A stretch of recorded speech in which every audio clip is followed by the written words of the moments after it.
Ahmad Toons TV. ये ज़माना कदीम की बात है। एक गांव का नाम रासनगर था। वहाँ के लोग बहुत नेक और अच्छे थे। इस गांव में एक जेठालाल नामी शख्स रहता था, जो था तो बहुत ही गरीब लेकिन नेक इंसान था। पेशे के लिहाज से वो एक किसान था और गांव के चौधरी की ज़मीन पर काम करके अपना और अपने घर वालों का पेट पालता था। चौधरी बहुत ही जालिम और मगरूर था। वो दूसरों से बुरा सलूक रखता और लोगों की दिल आज़ारी करता। जेठालाल की एक ही बेटी थी जिसका नाम बबीता था। वो 8वीं जमात की तालिबा थी।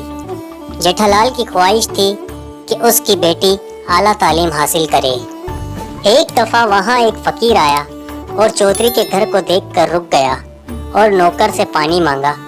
इसी असना में चौधरी ने फ़कीर की आवाज़ सुनी तो वो गुस्से से बोला, दफ़ा हो जाओ, और उसकी बहुत बेइज्जती की। फ़कीर बहुत ही प्यासा था। चौधरी का रवैया देखकर वो रो पड़ा और आगे चल पड़ा। करीब ही जेठालाल खेतों में काम कर रहा था। फ़कीर प्यास से निढाल था और उससे चलना भी मुश्किल हो रहा था। जेठालाल फ़कीर की ये हालत देखकर दौड़ता हुआ फ़कीर के पास आया और करीब ही दरख्त की छांव तले बिठाया।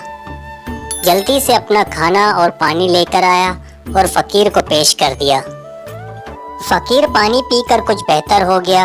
उसने थोड़ा सा खाना भी खाया और खुश होकर जेठालाल को दुआ दी कि ऊपर वाला तुम्हारी हर खुशी पूरी करे। कुछ दिनों बाद एक दिन वो खेतों में काम कर रहा था। उसको एक चाबी मिली। उसने चाबी अपनी जेब में डाल ली। जब वो फारिग होकर घर आया तो उसने वो चाबी अपनी बीवी को दिखाई। वो देखने में काफ़ी पुरानी चाबी थी। उसने वो चाबी तकिए के पास रखी और सो गया। रात को उसने ख्वाब में देखा कि खेत के करीब एक दरख्त है जिसके तने के नीचे एक संदूक है जिसकी ये चाबी है। सुबह जब उसकी आंख खुली तो वो सब कुछ भूल चुका था। उसने चाबी जेब में डाली और बबीता को वो स्कूल छोड़ने चला गया। इसके बाद वो खेतों में चला गया। जब वो थक गया तो वो सांस लेने के लिए उसी तने पर आ बैठा जिस पर उसने फ़कीर को बिठाया था। उसको सारा ख्वाब याद आ गया। उसने जल्दी से ज़मीन खोदी तो वहाँ एक संदूक मौजूद था। वो संदूक लेकर घर आ गया। उसने जल्दी से चाबी निकाली और संदूक को खोला। जैसे ही संदूक खुला सबके मुंह खुले के खुले रह गए। सब हैरान थे और क्यों ना होते। संदूक कदीम जेवरात और सोने के सिक्कों से भरा हुआ था। जेठालाल की खुशी की इंतहा न रही। वो जल्दी से उठा और कुछ अशरफियाँ उसने रखकर बाकी सारे गांव में तकसीम कर दी। जेठालाल खुश था कि उसकी नेकी काम आई और अब इन पैसों के जरिए बबीता को तालीम दिलाने की उसकी ख्वाहिश पूरी हो जाएगी।